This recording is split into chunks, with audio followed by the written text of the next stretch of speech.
Bonjour et merci beaucoup d'être venu ce soir. Et oui, alors c'est notre deuxième tournée canadienne, on était venu en 2015, donc il y a presque 10 ans. Et là, on a enfin eu l'occasion de revenir chez nos cousins et faire la bringue. Là, on a 8 dates au Canada, c'est la troisième ce soir à Ottawa. Et on a bien hâte de voir le chant du soundcheck et la salle est terrible. Donc j'ai vraiment hâte de voir ce que ça va donner ce soir.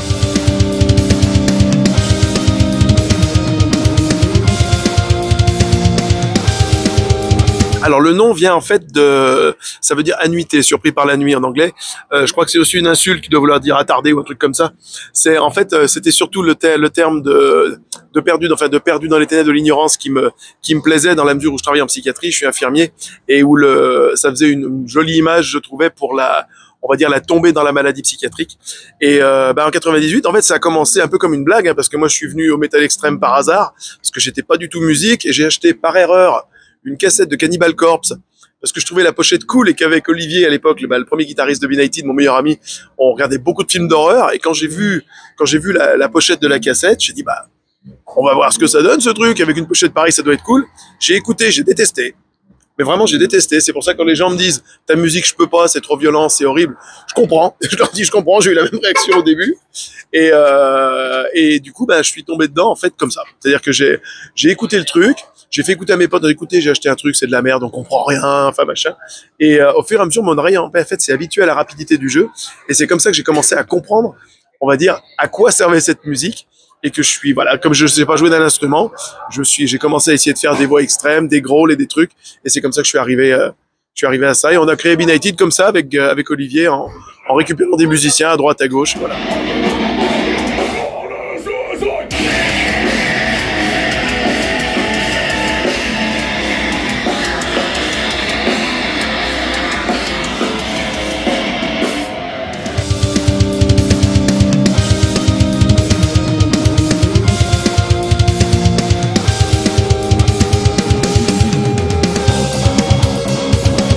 Oui.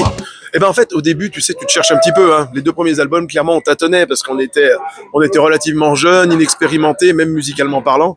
Et en fait, on a très vite trouvé que ce qui nous faisait kiffer, c'était vraiment le death metal, et qu'en fait, toutes les autres influences autour servent à enrichir notre musique. C'est-à-dire que le black metal, par exemple, est beaucoup de retour dans notre nouvel album Ekbom, parce que ça convient bien à ce qu'on voulait pour cet album.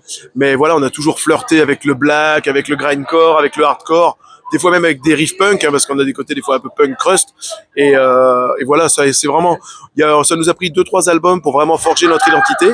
Et maintenant, notre racine, elle est clairement death metal.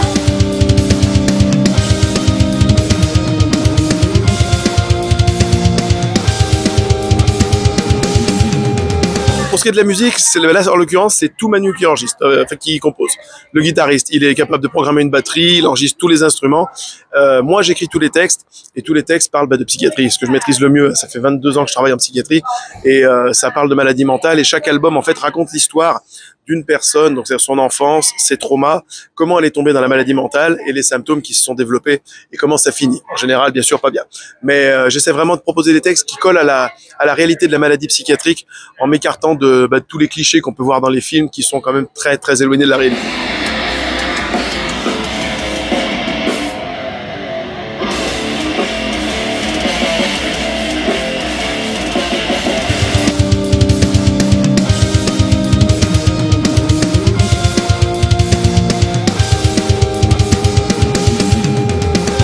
En fait, on a 2 façons de fonctionner pour les guests. Soit on invite, parce que nous, vraiment, c'est le principe de la famille. C'est-à-dire que soit on invite quelqu'un avec qui on a tourné, avec qui on a créé des liens spéciaux, avec qui on a partagé des trucs cool, et c'est une façon de cimenter un peu la brotherhood, tu sais, de dire voilà, on est frangins, on va le matérialiser sur un album. Et puis sinon, c'est simplement des artistes qu'on admire, tu vois. C'est Niklas, je l'avais rencontré qu'une seule fois, je suis un gros fan de Shining, et sa voix, je trouvais qu'elle aurait tellement bien collé au titre Spit que du coup j'ai essayé de trouver les contacts pour pouvoir le joindre. Et du coup, il est venu en studio avec nous. Il m'a dit, oui, mais je viendrai enregistrer en studio avec vous. Et ce qui est rigolo, c'est qu'à l'époque, Shining, tout ce que mes collègues en connaissaient, c'était le côté sulfureux de Niklas. Ils m'ont dit, mais il va vraiment venir en studio avec nous, mais on va pas dormir. Enfin, il nous fait peur. En fait, c'était très drôle. Puis il a été adorable, super professionnel. On a fait une bringue, tout cassé le soir. Et voilà, le titre est fantastique. Il a fait un boulot énorme. C'est un chanteur et un compositeur de génie, ce mec.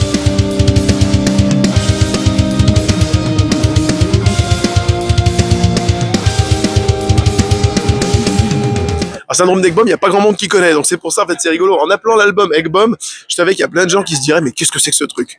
Et c'est cool, ça participe un peu au mystère. En fait, le syndrome d'Egg Bomb, c'est un syndrome hallucinatoire, donc dans les maladies psy, hein, où en fait on a des hallucinations visuelles et synesthésiques de reptation sous-cutanée, c'est-à-dire de choses qui rampent sous la peau.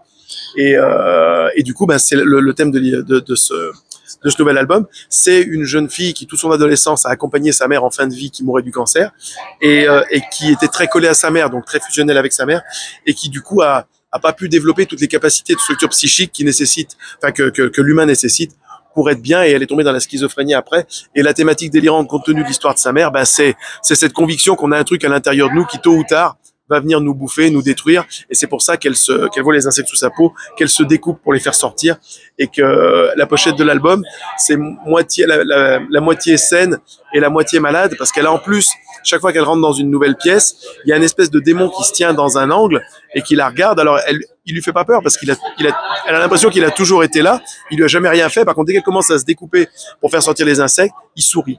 Et c'est sa partie malade quand elle prend le pas sur elle. En fait, c'est comme ça que je l'ai traduit dans les textes. En fait.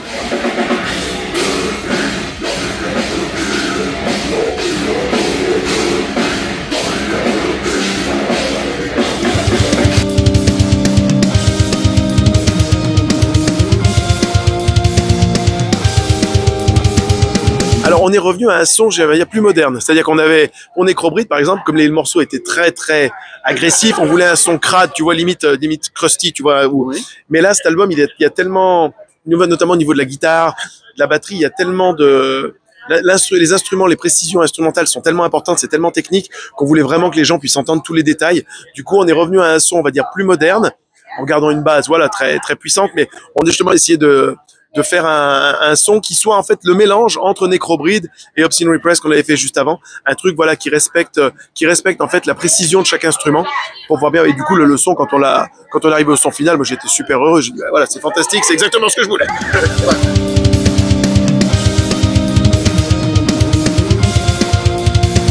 Bon bah je peux t'en dire plein de choses parce que depuis 26 ans que je la pratique, donc en fait elle se renouvelle beaucoup. Et on a toujours les anciens qui sont là, la vieille garde. Donc toi en death metal, la Chronos par exemple, je sais pas si tu connais Chronos, qui est un groupe incroyable. Quand ils ont splitté en 2017, enfin c'est peut-être avec Aborted le groupe dont on est le plus proche. Quand ils ont splitté en 2017, j'étais super malheureux, et là leur reformation me fait extraordinairement plaisir. Après dans le grindcore, je pense à des groupes comme Blockheads ou Inhumate qui sont voilà Massive Charge qui défoncent. En death metal, donc il y a Chronos. Il y a un groupe de death mélodique qui a émergé ces 5 dernières années. C'est un groupe qui s'appelle Achiavel, avec une fille au chant, Aurélie, qui est une super copine depuis, je crois que si on a calculé, ça fait 20 ans qu'on se connaît avec Aurel, et qui a une gamelle, une voix absolument énorme, et qui sont vraiment en train de monter. Donc je pense qu'à l'international, ils vont vite exploser. Et puis on a toujours nos fers de lance, Gojira, mais bon, ils sont dans les stratosphères, quand presque inaccessibles. Maintenant que ça va exploser à l'international, est-ce que vous croyez que Gojira, après qu'ils ont joué aux Jeux Olympiques, ils vont vraiment un peu aider, pousser la scène française à l'international? Oui, je pense que oui, parce que la scène française a toujours souffert d'un handicap, c'est d'être un petit peu alors, sans être trop péjoratif, on a souvent été, je pense, catalogué de suiveurs. C'est-à-dire que la scène française, ça fait quelques années, là, je dirais une bonne dizaine d'années, qu'elle a enfin trouvé son identité et qu'elle vient proposer des choses, parce qu'il y a vraiment beaucoup de groupes, hormis les pionniers comme Loot Blast, tu vois, qui amenaient vraiment quelque chose de nouveau à l'époque. En fait, on avait ce réflexe un peu français, malheureusement, tiens, il y a ce groupe aux US qui marche super bien, on va y faire un truc un peu comme eux, si tu veux, ou ce groupe allemand, en ce moment, il est en train d'exploser, c'est cette musique qu'il faut faire, tu vois, c'est la différence qu'on trouve, malheureusement, pas qu'en France, hein, mais c'est la différence entre les groupes qui veulent amener quelque chose de nouveau leur musique et les groupes qui veulent être connus. C'est pas la même chose du tout, la démarche c'est pas du tout la même, et les vieux de la vieille comme moi, maintenant je commence à faire partir des vieux, on fait bien la différence justement entre les groupes qui arrivent avec une vraie sincérité de composition et ceux qui viennent parce qu'ils veulent être connus, ils veulent leur mur ils veulent leur gueule sur les posters et machin comme ça, on fait bien la différence. Mais ouais, je dirais que voilà, en France là on a une base qui est super riche et dans tous les styles. En black metal, tu vois, notamment, je pense à Seth, qui est un très vieux groupe, qui est aussi revenu là avec un nouvel album qui est fantastique. Donc, dans tous les styles de metal, dans les vieux metal, on a Nightmare aussi, qui tient le front depuis des années et des années. Je crois qu'ils fêtent leurs 40 ans de carrière, je crois, quelque chose comme ça. Donc, c'est énorme, quoi. Ah, mais moi, j'adorerais ça. J'adorerais ça. On n'a jamais joué dans les pays du Maghreb. On a joué en Tunisie, tu vois, au mois de mai. Ouais. Ça a été annulé à cause des autorisations gouvernementales, les sponsors sortiront, enfin, je sais plus quoi. Mais voilà, nous, on adorerait ça, nous, parce que moi, je kiffe, enfin, je kifferais jouer au Maroc, en Tunisie, j'adorerais ça, quoi. Enfin, donc oui, si c'est possible, on veut venir. Oui, on veut venir.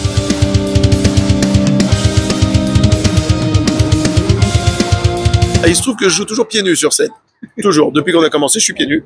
Parce que je me sens plus animal. En fait, en étant pieds nus, je me sens bien sur scène pieds nus. Et on a joué en Inde à Guwahati.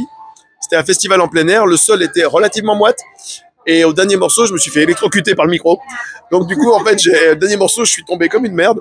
J'ai lâché le micro. Et quand je me suis, bon, j'ai pas perdu connaissance, mais ça m'a fait un bon petit shoot quand même. Et quand je me suis relevé, en fait, j'avais mon bras droit qui marchait plus. C'est-à-dire que je pouvais plus fermer la main. Donc je dis, ah, putain, et les mecs m'ont dit, on va t'emmener à l'hôpital. J'ai dit, un hôpital en Inde, ça va pas, non, t'es jamais de la vie. On va attendre, puis c'est revenu. C'est revenu quelques heures après. Mais j'ai dit, jamais personne ne pensera aller dans un hôpital en Inde. Je veux pas attraper une maladie. Voilà, ça c'est pour l'anecdote rigolote. Parce que, ouais, je sais que sur le coup, on a eu très peur quand même. Parce que...